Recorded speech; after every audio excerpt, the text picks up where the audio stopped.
Hello guys, and welcome to my channel. And in today's video I'm going to show you how you can make 2000 Kenyan shillings per day doing a cyber cafe business.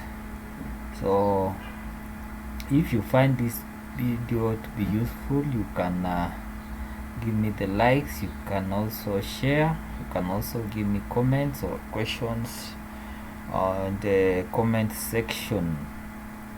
So a cyber cafe is one of the profitable businesses that nimeobserve in urban areas in Kenya. So what is a cyber? Cyber is a small room, or it can be big depending on the capital that you have. For example, a cyber cafe will have like 3 computers or 4 or 5 computers, and it's where people who don't have computers at home get services, internet services. So we shall look at what are some of the examples of services that we find in cyber cafes. So we have internet access. If you cannot access internet at your home, utaipata kwa cyber cafe, where you'll be able to use one of the computers. Okay, for example, you can be looking for services such as browsing, where you want to open your email or send email and so on, or even access YouTube or social media. You can use a cyber cafe. You can also get printing services. If you want to print a document, if you want to print a letter, if you want to print a thesis, if you want to print anything, you will find it in the cyber cafe. Then we also have government services. If you've been in Kenya for the past 5 years or 10, you realize that NTSA has moved online, and most of the services are being offered online. If you want to register a motor vehicle, if you want to transfer a motor vehicle and so on, you are required to go online and sign into your team's account and do all those things. So most people don't know how to do that, and this is where the cyber cafe business comes in. So we also find passport services. Passport services, we have most registration to government institutions. You will be required to produce a passport, a small photo size passport. So you will find that you will get those services in a cyber cafe. We also have others like lamination, binding, and so on. So the services are quite a lot, and you just need to learn which services you can offer for cyber cafe. So why open a cyber cafe? So digitization is spreading very fast in Kenya, and as the digital trends go on, we have people who are being left behind.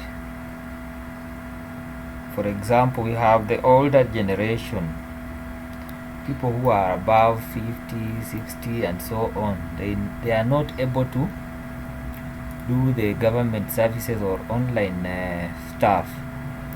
So these are your target market. We also have the younger generation, people who are just fresh from high school, and maybe others from university. So hawa ni watu unaweza target, because they don't know how to do the stuff. So kwa cyber if you just go to use internet, if you are able to use internet alone, you will pay something like Kenya shillings 60 for an hour. So you just do the maths.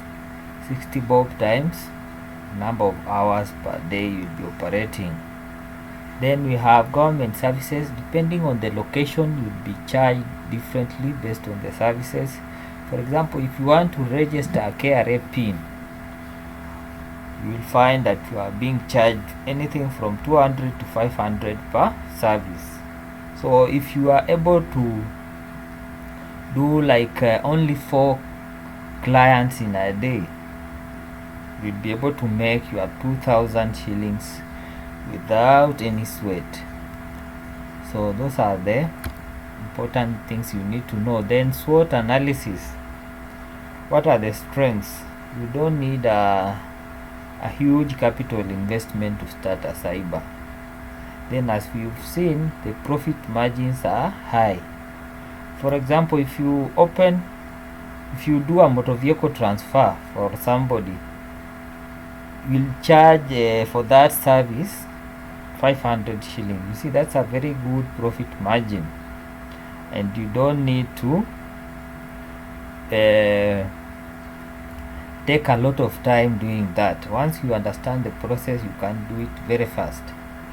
Then opportunities, you can diversify. For example, apart from the internet services, you can also add in products like computer accessories. You can add phone accessories in your cyber cafe and sell to your customers. Then in terms of weaknesses is number one, growth is a bit slow if you are starting. You have to take time, be consistent ndio watu wakujue.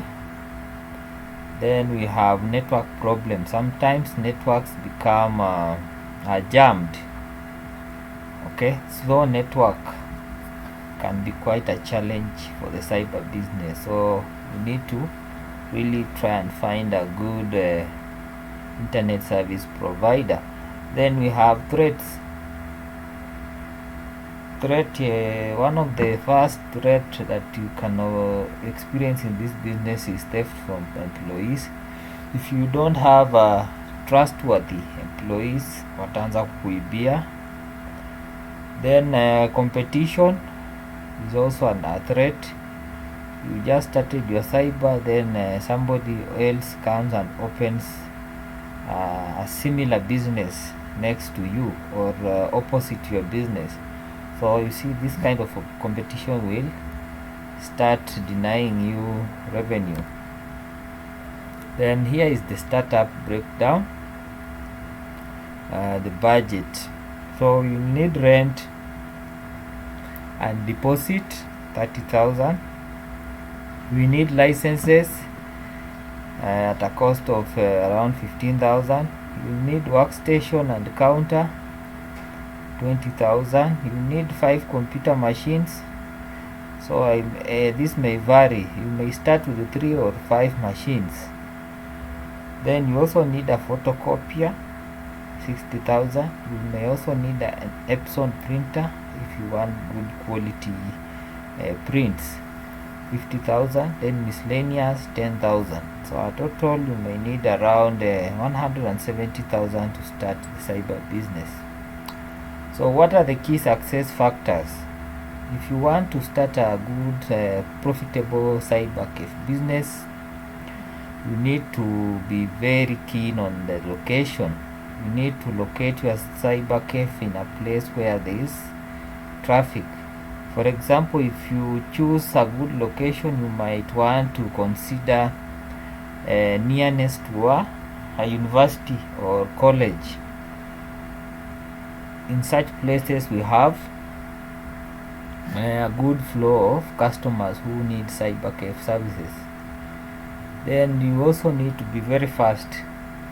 You need a very sharp cyber attendant, somebody who is well versed with how to do services. For example, if somebody comes, a customer comes anataka ku print images, you need a cyber attendant who is very well versed with some of these softwares like Corel Draw. Okay, and he'll be able to do very fast and good quality work, and this will demonstrate to the customer that huyu ni mtu anajua kazi, and therefore they will be loyal to your business. Then you also need good knowledge about the services. For you to do a cyber business, you need somebody who is well versed with how the government services are done. You need somebody who knows how to register the KRA pins. You need somebody who knows how to do motor vehicle transfers and so on. And these skills are easy to learn. You just go to YouTube or you pay somebody and you'll be able to be trained on how to do the services. Somebody who has completed high school and has a computer skills should be able to do the cyber business work. So up to there, thank you for watching, and you can give me comments, questions and so on, and see you in the next video.